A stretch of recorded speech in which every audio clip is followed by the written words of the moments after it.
Это же доступ к Егову уже, причем тут Билайн? Нет. Дорогие друзья, посмотрите, какой интересный звонок мне поступил от мошенников. Вы оператор Билайна, да? Совершенно верно. А как зовут вас? Бахиров Марат Танабаевич. У вас истек срок эксплуатации вашего номера телефона 705 550 33 18. У вас была указана на пластике конечная дата эксплуатации номера телефона. Это 14 часов, 6 месяц, 2024 год. Если не продлить действие данного номера телефона, он будет отключен в завтрашнем дне от сотовой связи Билайна. Поняли? А владелец карты, кто сим-карта еще раз? Ли Юрий Виссарионович. Ли Юрий Виссарионович. Так, и теперь мне что нужно сделать?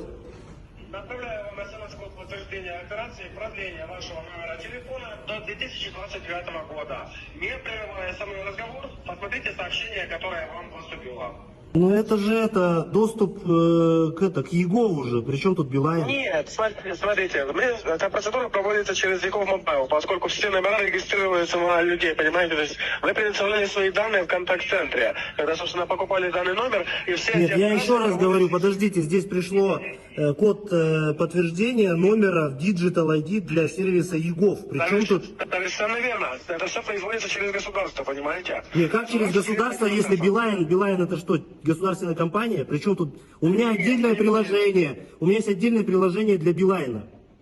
Я понял вас, но я имею в виду, что все процедуры продления номера телефона проходят через государство, потому что, собственно, государство следит за этим процессом. За каким процессом я договор с Билайном заключал? Причем здесь мой Digital ID в Егове? Юрий Виссарионович, я же вам объяснил, это не Digital ID, то есть, это не доступ к Егову, это операция продления номера телефона, она проходит через государство, то есть через 1414, сервис Егов Мобайл, да. Но я же могу прийти спокойно и в Билайне все это сделать, правильно же? Вот и Билайн сделать. Ну какой адрес, скажите, на какой адрес прийти я приду? Город Алматы. Почему город Алматы? Что, Билайн только в Алматы, что ли?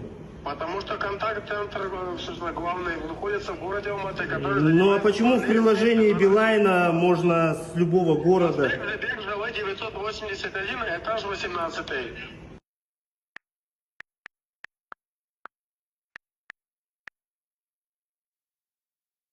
А в Астане я сейчас не живу в Алмате. Что мне нужно ехать в Алмату, что ли, из-за этого? Ну, получается так. Не, ну как получается, вы из Билайна или нет? Вы мне скажите, мне нужно в Алмату ехать? Где в договоре это сказано? Ну, конечно, слушайте, В каком пункте договора сказано, что я должен ехать в Алмату менять сим-карту? Где пункт договора, назовите мне. Ну, какой я могу назвать? Не, ну вы мою фамилию, имя, отчество знаете, а пункт договора не знаете. Ну, я могу вам назвать последние 4 цифры вашего ИИНа, я же вам объясняю. Назовите мои последние 4 цифры ИИНа, хорошо. 3012. Ну и сколько таких людей, у которых 3012 в Казахстане последние цифры ИИНа? Я прошу, вам полностью ваш ИИН продиктовать? Ну давайте, продиктуйте. 7704 3012.